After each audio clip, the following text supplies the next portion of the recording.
Red green online present. কেন্দ্র করে সেই মিছিলটি আমরা এই 30 মিনিট ধরে এই মহাখালীতে অবস্থান করছি। আমরা দেখছি যে মানুষের যে স্রোত, এই স্রোত কিন্তু এখনও অব্যাহত রয়েছে এবং আমরা এর আগে আপনাদেরকে যেমনটা শুরুর ভাগ এবং শেষ ভাগ কোথায় গিয়ে শেষ হয়েছে সেটা এখনও কিন্তু আমরা অনুমান করতে পারিনি। আমরা দেখছি যে মানুষের ছাত্র জনতা সবাই কিন্তু এখানে মিলেমিশে একাকার হয়ে গেছে এবং এই ছাত্র জনতার এই স্রোতে আমরা দেখেছি যে আইন শৃঙ্খলা রক্ষাকারী বাহিনীর সদস্যরা কিন্তু পিছু হটেছেন। কোনো ধরনের বাধা দেওয়ার কিন্তু তারা চেষ্টা করেননি এবং বাধা দেননি। এমনকি আমাদের চোখে যে চিত্রটি ধরা পড়েছে সেটি হচ্ছে যে মিছিলের স্রোত দেখে বিশেষ করে পুলিশের যে সদস্যরা রয়েছেন,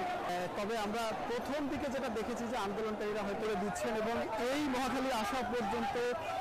আমরা বেশ কয়েকটি জায়গায় তাদেরকে লক্ষ্য রাখছিলাম তাদের মিছিলের উপর এবং রক্ষাকারী বাহিনী কিংবা সেনাবাহিনীর পক্ষ থেকে কোনো করতে চাচ্ছেন এবং সেখানে আমরা দেখছি যে সেনা সদস্যরা তাদেরকে বলছেন যে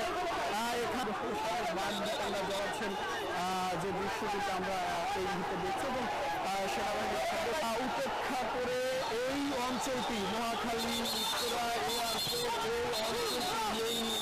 দাবিগুলো ছিল 9 দফা এবং সেই 9 দফা এক দফায় পরিণত হয়েছে। সেই এক দফা বাস্তবায়ন না হওয়া পর্যন্ত তারা মাঠে থাকার ঘোষণা দিচ্ছেন এবং এই গিয়ে শেষ হয়েছে বা শেষ ভাগ কত দূরে সেই সীমানা কিন্তু আসলে নির্ধারণ করা বলা মুশকিল এবং আমরা আসলে আমরা এখনো হিসাব করতে পারিনি। এই ঢাকার এই যে আমাদেরকে জানিয়েছেন এবং আমরা এই মহাখালীতে দেখেছিলাম বিপুলের দাবি পূরণ না হওয়া পর্যন্ত চলবে এমনটাই কিন্তু তাদের রাস্তায় নেমে এসেছে। আমরা দেখেছি শিশুরা রাস্তায় নেমে এসেছে, সাধারণ মানুষ রাস্তায় নেমে এসেছে, দিনমজুর এবং বিভিন্ন মানুষ জয়ধ্বনি করছে। তারা বলছে ছাত্ররা যে আন্দোলনের ডাক দিয়েছে সেই আন্দোলন বিপুল সংখ্যক তাদের সহকর্মীদের হত্যা, নিপীড়ন এবং নির্যাতন, বিশেষ করে অনেক শহীদের প্রাণের রক্তের নিহত শহীদ, সেই নিহত শহীদদের প্রতি তারা আজ বিনম্র শ্রদ্ধা জানাচ্ছে যে যাদের রক্তের বিনিময়ে তারা আজ যে জনস্রোত নেমে এসেছে সড়কে, সেই কেরানি আছেন, এখানে অফিসার আছেন, এখানে মুটে মজুর মুচি কামার কুমার সব শ্রেণী পেশার মানুষ কিন্তু আজ এই জনস্রোতে অংশগ্রহণ করেছেন। এখানে আজ কারো পরিচয় নেই, তারা চান মিরপুর থেকে জনস্রোত আসছে, নারায়ণগঞ্জ সাইনবোর্ড এলাকা থেকে আসছে, কেরানীগঞ্জ থেকে মানুষ আসছে, মুটে মজুর আসছে, সর্বস্তরের মানুষ এখানে আসলে পার্থক্য করা যায়। মানুষ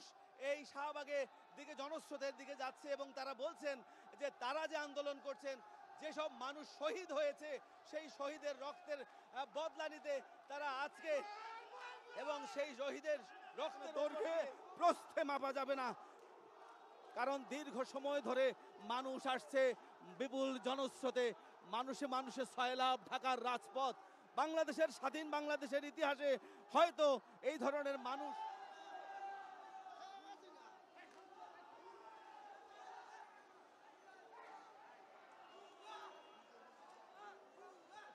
বিপুল সংখ্যক মানুষের এই জনস্রোত এখন কিন্তু শাহবাগের দিকে যাচ্ছে।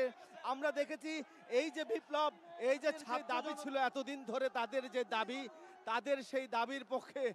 আজকে সাধারণ মানুষ, ছাত্র এবং দিচ্ছেন এবং এই মহাখালী আসা পর্যন্ত আমরা বেশ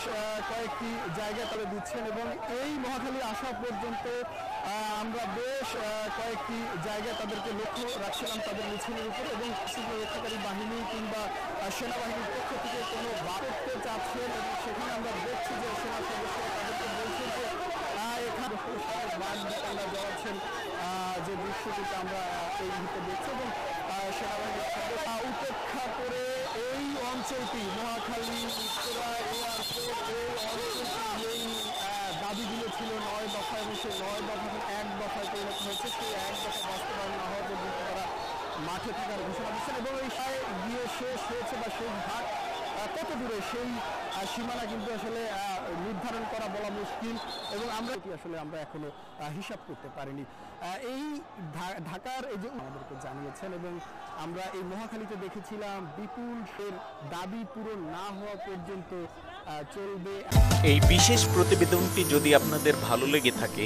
অথবা উপকৃত হন তাহলে অবশ্যই এই চ্যানেলটি সাবস্ক্রাইব করুন এবং লাইক, কমেন্ট ও শেয়ার করে রেড গ্রিন অনলাইনের সাথেই থাকুন। Thanks to everyone, red green online.